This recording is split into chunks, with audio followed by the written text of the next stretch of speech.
This contract is worth $135 million. How are you going to respond to this? Mr. Thompson was yelling at the guy on the phone from the rear seat. Despite having a degree from Stanford University, I currently serve as the CEO's personal driver for certain reasons. We are nearly to the location of the meeting. What are you interested in doing? Why hold a meeting if there isn't an interpreter? Nothing needs to be discussed. It seems that the interpreter for a significant commercial transaction with a foreign corporation abruptly canceled. This is hopeless. Mr. Thompson slumped in disappointment. I can manage a conversation, at least. This single statement would go on to change my life forever. My name is Kyle. I'm not trying to brag, but my father ran a fairly successful company, and I grew up in a wealthy household, never lacking anything. Since my father did business overseas and my mother grew up abroad, they were particularly eager to expose me to foreign cultures. It's said that when you learn a foreign language after a certain age, the brain processes it separately from your native language, making it harder to master. But if you're exposed to it from infancy, your brain treats it just like your mother tongue.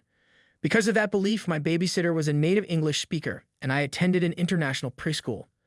Whenever my father traveled abroad for work, my mother and I would accompany him, and I would temporarily enroll in local schools. Of course, I also worked hard on my studies in Japan. I was naturally good at academics, but on top of that, I had renowned private tutors from a young age and an ideal study environment. Thanks to that, I was always at the top of my class in elite schools. With such a smooth academic career, I could have easily entered a top national university in Japan. However, it was only natural for me to choose to study abroad. The university I chose was Stanford. There, I planned to study cutting-edge economics and eventually take over my father's company. But looking back now, this was where the gears of my family's and my own life started to go off track. By the time my admission was confirmed, the atmosphere at home was no longer the same as when I was a child. As an only child, I often spent time alone with my mother since my father was always busy with work. Even so, I had always felt my father's love for our family, and from a child's perspective, my parents had seemed like a happy couple. However, by this time, they barely spoke to each other. They only communicated through me or the housekeeper, exchanging just the necessary information. I was worried about their relationship, but as planned, I moved to the US and enrolled at Stanford. Once I started university, I got so caught up in campus life that there were days I hardly thought about my parents. To be honest, part of it was because I had my first girlfriend, a stunning beauty that everyone envied, and I was completely infatuated. The international environment where top students from all over the world gathered was incredibly stimulating and enriching. At the same time, I had to come to terms with my own mediocrity. I had thought I was talented, but I was struggling just to keep up with my brilliant peers, which pushed me to work even harder. For the first 2 years, I returned home during school breaks. My parents were still distant, but since there hadn't been any major changes, I felt relieved. By my third and fourth years, my studies became more demanding, and after entering graduate school, I no longer had time to return home. During my time at Stanford, my father visited me once while on a business trip. "How's Mom doing?" I asked, but even then, all he said was, "She's fine." At that moment, I still had no idea that my parents' divorce had already been finalized. I occasionally had video calls with my mother, but embarrassingly, I was too caught up in my own life to notice any changes. Using my busy life as an excuse, I gradually stopped keeping in touch with my parents. My father had never been the type to check in often, so that didn't bother me. I didn't find it a bit strange that my mother hadn't reached out, but I convinced myself that no news is good news. By the time I had only a few months left until my graduate school graduation, all communication had completely stopped. But since I was already set to return home soon, I didn't think much of it. I had received several job offers locally and considered staying, especially since my relationship would turn long distance if I returned to Japan. However, I had studied all these years to take over my father's company, and I was also concerned about my parents, so I decided to move out of my apartment early and start preparing for my return. Maybe if I hadn't come back at that moment, my life would have taken a different path. Once my return date was finalized, I booked my flight and emailed my parents to let them know. Neither of them read the message right away, but I didn't think too much of it. At the airport, I had a big send-off for my girlfriend and friends.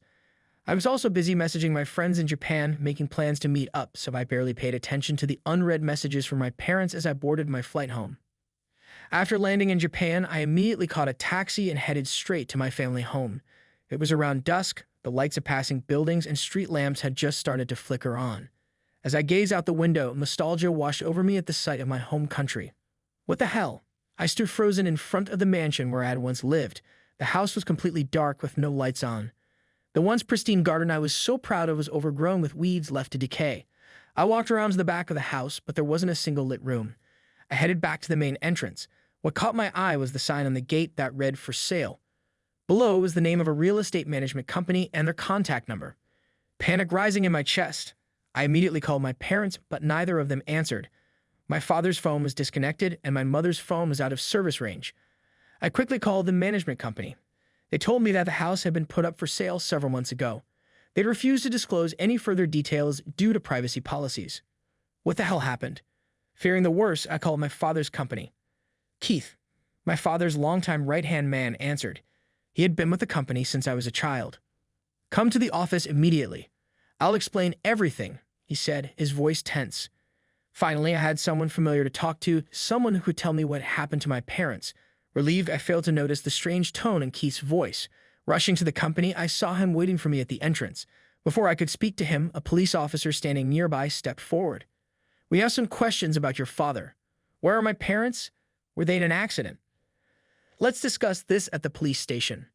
Having no idea what was going on, I obediently followed the officers. My chest tightened with anxiety.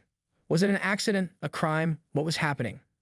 For the first time in my life, I rode in a police car being taken in for voluntary questioning. From the window, I caught a glimpse of Keith watching me, his face twisted with an expression I had never seen before, a look of pure hatred directed at me. At the police station, I finally learned the terrible truth about what had happened. While I had been too caught up in my own life to notice, my parents had already divorced. My father had been having an affair and had even remarried his mistress. Around the same time, the company had started failing, accumulating massive debt, whether it was at the urging of his new wife or his own decision. My father had abandoned the company and disappeared with his new spouse. On top of that, he had embezzled a huge amount of company funds before vanishing, leading to a lawsuit against him. That was why the police had called me in. I suddenly remembered Keith's expression as I had driven away in the police car. That wasn't anger at me. It was the sheer hatred he harbored toward my father, channeled through me. The company was drowning in debt and had already been bought out by a foreign corporation. Most of the employees had been laid off. Because I had been overseas for so long and had no suspicious call records, the police quickly determined I wasn't involved and let me go. But this incident marked the beginning of my downward spiral. With no home and no job, I scraped together all the money I had and ended up sleeping in a cheap hotel while desperately searching for work. My father had borrowed money from relatives and acquaintances before vanishing, leaving behind a trail of resentment. None of my relatives or even my grandparents were willing to help me. In fact, some of them outright screamed at me to repay the money my father had taken. Without a fixed address, I couldn't even apply for proper jobs, and finding part-time work was nearly impossible. Finally, I managed to land a living job, only to have them suddenly withdraw the offer. I had no proof, but I suspected that someone from my father's former company, who had been unfairly laid off, was working there and had spread rumors that I was the son of a criminal. To make matters worse, the media caught wind of my downfall and turned it into a sensational story. A Stanford graduate hitting rock bottom was the perfect tabloid fodder. Even though I had only been voluntarily questioned by the police, the articles made it sound as if I had been arrested, branded as a criminal's son. I could no longer stay in that town. Using the last of my money, I decided to leave. With my phone and credit cards blocked, I lost all contact with my long-distance girlfriend, and our relationship naturally faded away. To be honest, from the moment I met her, I had thought she was the one. I was completely in love with her, but at this point, I didn't even have the luxury of dwelling on that. I had truly hit rock bottom. With nowhere else to go, I made my way to my mother's hometown. It had been years since I last saw my maternal grandparents. My father and grandfather had never gotten along well. Out of consideration for my father, my mother never invited my grandparents to our home, and when we did visit them, it was only once or twice a year, always when my father wasn't around. It was a residential area in a rural city, so not much had changed. Walking the familiar streets, I remembered the times my mother had brought me here, and I found my way without trouble. I stopped a few meters away from my mother's childhood home. Instead of nostalgia, a wave of tension washed over me. It was just a gut feeling, but I was certain my mother wasn't here. I hadn't been able to reach her, just like my father, but I had a strange sense that she was out there living her own life. That made it all the more likely that my presence would only be a nuisance to her, an unwanted reminder of a past she had moved on from. And what about my grandparents? What would they think of me, the son of the man who had hurt their daughter? I had come all this way without a plan, but now I found myself too afraid to knock on the door. What was I even hoping to do by coming here? Just as I turned to leave, thinking I should find a hotel in the city, a voice called out behind me. "What are you doing there?" "I'm sorry. I'm not." As I turned around in a panic, I froze. Grandpa. Without the slightest hint of surprise, my grandfather simply gestured toward the entrance with his chin and said, "You'll look suspicious standing around out here. Get inside, Kyle." My goodness, you've grown so much. My grandmother's face lit up the moment she saw me. I fumbled for words, unsure of what to say, but my grandmother motioned for me to sit down. "You must be hungry. Wait just a moment." "No, really, I don't want to trouble you." "Oh, don't be silly. You used to call us Grandpa and Grandma all the time when you were little," she exaggerated, pretending to be sad. "You're our grandson. There's no need to be so formal." My grandfather's voice was gruff. With a light step, my grandmother disappeared into the kitchen. Still tense, I sat on the sofa, staring at the tea placed in front of me while my grandfather sat across from me in silence. I waited, expecting him to say something. Checking the clock, I saw that only 5 minutes had passed, yet it felt like an hour. The only sound in the room was the clatter of pots and pans as my grandmother cooked. "Do you have a place to stay tonight?" The question came just as I reached for my teacup, unable to bear the silence any longer. "Oh, well, you can stay here." "Thank you." As I struggled to find the right words, my grandmother came in carrying a tray of food. "Oh, let me help you." No, just sit down." Desperate to escape the awkward silence with my grandfather, I got up and headed to the kitchen. I took the tray from my grandmother and carried it to the dining area, placing the soup and pickles onto the table, which was neatly covered with a tablecloth. I suddenly realized how long it had been since I had a proper meal. For weeks, I had been surviving on convenience store rice balls, cheap bread, and discounted supermarket meals. My stomach growled loudly at the sight of warm homemade food. "You must be starving. Here, eat up, eat up. Thank you for the meal." Wringing my hands together in a quiet prayer, I took my first bite of my grandmother's cooking in years. It tasted just like my mother's, familiar, nostalgic. The warmth of the meal, the sudden relief from all my stress, and the flood of emotions nearly brought me to tears, but I held them back. That night, for the first time since returning to Japan, I slept well. "So, what are you going to do now?" The next morning, my grandfather asked me bluntly. I told him and my grandmother everything that had happened since I returned to Japan. When I asked about my mother, they only told me that she was living in the countryside but didn't specify where. As long as she was safe and well, that was enough for me. I had no intention of disrupting her life now that she had deliberately cut off contact. Apparently, my father had come here too, asking for money, leaving my grandparents with nothing but resentment. I had no desire to trouble them any further. I just had one favor to ask. I requested that they let me use their address as my resident so I could apply for jobs. They agreed without hesitation. "If you ever need anything, don't hesitate to call us," my grandmother said kindly. With a registered address, I was finally able to secure a job and rent a tiny rundown apartment. It was a massive improvement compared to sleeping in a hotel. I could have looked for a better job using my degree, but I didn't want my background to be exposed. I didn't want people to find out about my father's company and the scandal surrounding it, so I applied for jobs as a high school graduate, hiding my Stanford education. It was ironic. I had worked so hard for my degree, and now I had to bury it just to survive. During the day, I worked at the cafe, and at night, I took on a second job as a designated driver for hire. It wasn't much, but at least I was no longer homeless. At first, I thought being a cafe employee wouldn't suit me, but to my surprise, I enjoyed it. Customers came for all sorts of reasons. Some sat alone, some met for business discussions, some waited for friends or colleagues. Over time, I grew familiar with the regulars who showed up on the same day at the same time each week. At first, it was just exchanging greetings, but eventually, I found myself engaging in casual conversations with some of them. Among the regulars, I became particularly close with a man named Steven, who looked to be in his 50s. He always came on Saturday evenings after the cafe's peak hours. It seemed intentional. He preferred a quieter atmosphere. From his attire and the way he spoke, I could tell he was probably a senior executive at a large company, but I never asked about his job. We simply enjoyed our small conversations. During my breaks, I always learned something new when I talked to you. Steven would occasionally say things like that. "I don't like being suspected or scrutinized, so I don't talk about my background." That's why I never mentioned that I studied economics in college, but there were times when Steven would say things like, "You're more helpful than our business consultant," which caught me off guard. But in truth, I genuinely enjoyed our conversations. Sometimes he reminded me of the discussions I had with my friends back at Stanford, and on occasion, I would think of her, the girlfriend I had lost contact with. I hadn't had the time or the mental space to think about her before, but now that my life had stabilized a little, memories of her began resurfacing. One evening, while working my designated driver job, I received a pickup request at a high-end restaurant. When I arrived, I was stunned to see that my client was none other than Steven. For the first time, we saw each other outside the cafe. Both of us stood frozen in shock. As expected, Steven's car was a top-tier luxury sedan from a Japanese brand. I couldn't afford to make a single mistake, so I drove with the utmost caution. "My driver is off tonight," he said. "Since this was a private outing, I never expected to run into you here." "I can't survive on just my cafe job," I replied, forcing a light-hearted laugh. "Forgive me for prying, but why haven't you sought full-time employment? With your adaptability and quick thinking, you could excel anywhere. Is there a reason you're avoiding a stable job? Perhaps you want to start your own business or pursue further studies?" "No, nothing like that. I'd like to work full-time, but it's not that simple for me." "Would you be willing to tell me why?" I was alone in the car with Steven, and to make things worse, he wasn't sober. Maybe that situation made me let my guard down. I ended up telling Steven everything about my past, something I had never told anyone before. "Then why don't you work for my company as a driver?" he asked. "To be honest, I've been thinking about scouting you for a while now. Tonight was just a lucky opportunity. You drive carefully, you're knowledgeable about business, and you have plenty of interesting conversation topics. My current driver is planning to retire and move back to the countryside, so we need someone to take his place."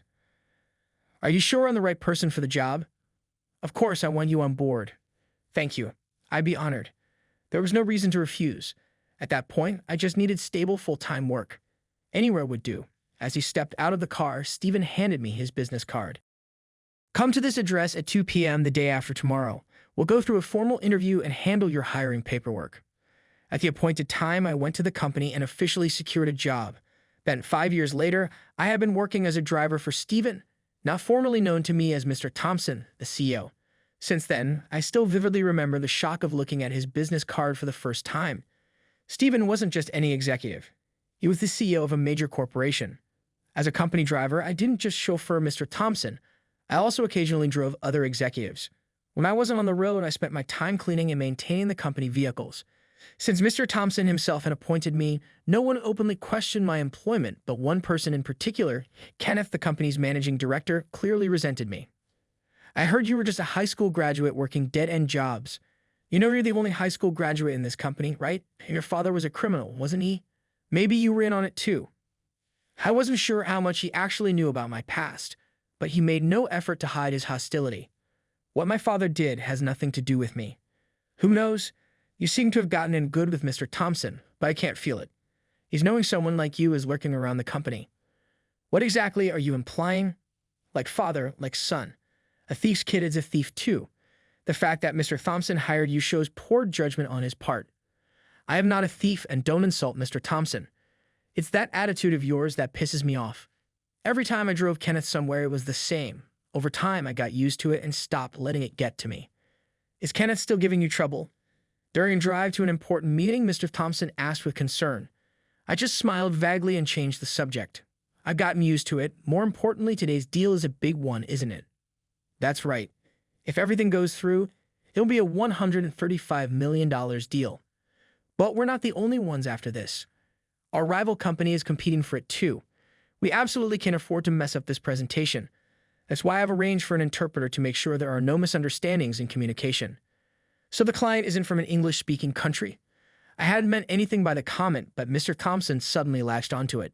"What makes you say that?" But for some reason, Mr. Thompson kept pressing the issue. "Well, if they spoke English, you wouldn't need an interpreter, would you?" Mr. Thompson's English was flawless, easily business proficient. For a detailed negotiation like this, it would actually be more efficient for him to communicate directly rather than relying on an interpreter. Plus, the company had plenty of employees with business-level English skills. There was no need to hire someone externally. The other company's CEO grew up in Germany, so he's more comfortable with German than English. Seemingly satisfied with my reasoning, Mr. Thompson relaxed his expression. Just a few minutes before we arrived, his phone rang. "What do you mean you said you'd bring them?" The moment he answered, his face hardened. In the silent car, I could hear the muffled voice on the other end. It was Kenneth. "Forget it. I'll handle it on my end." With that, Mr. Thompson ended the call. Sensing that now wasn't the time for questions, I focused on driving. But suddenly he asked, "Do you speak German?" I glanced at him through the rearview mirror.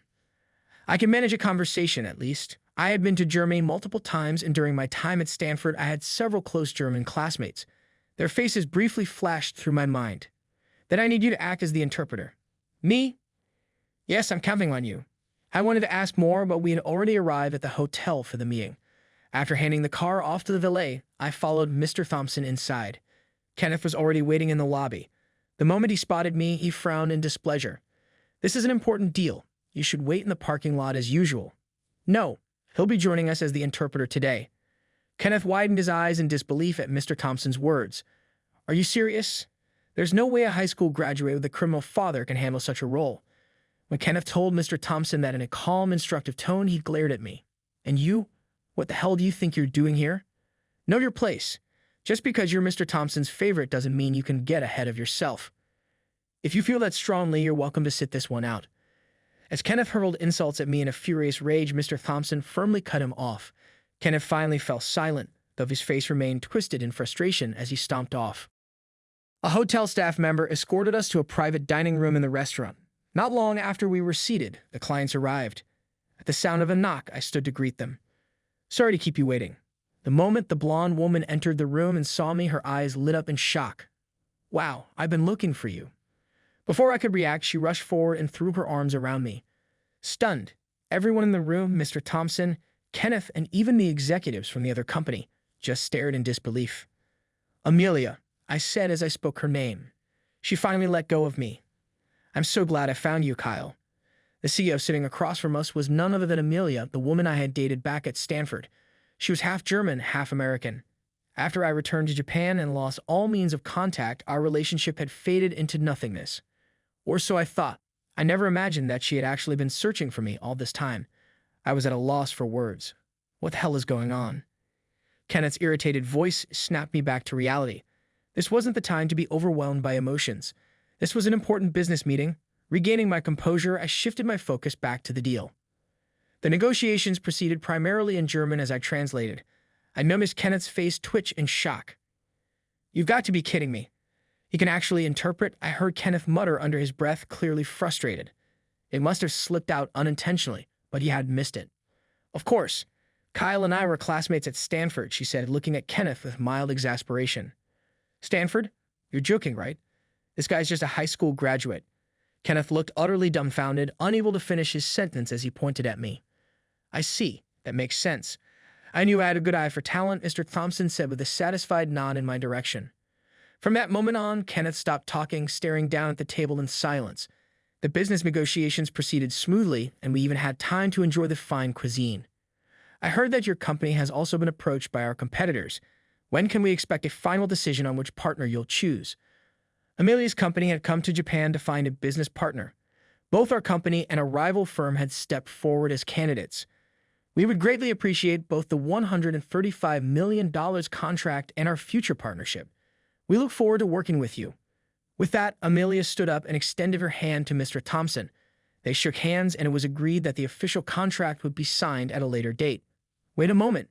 Are you sure this decision is based on a thorough evaluation of the business? You're not just choosing us because you know someone here, are you?"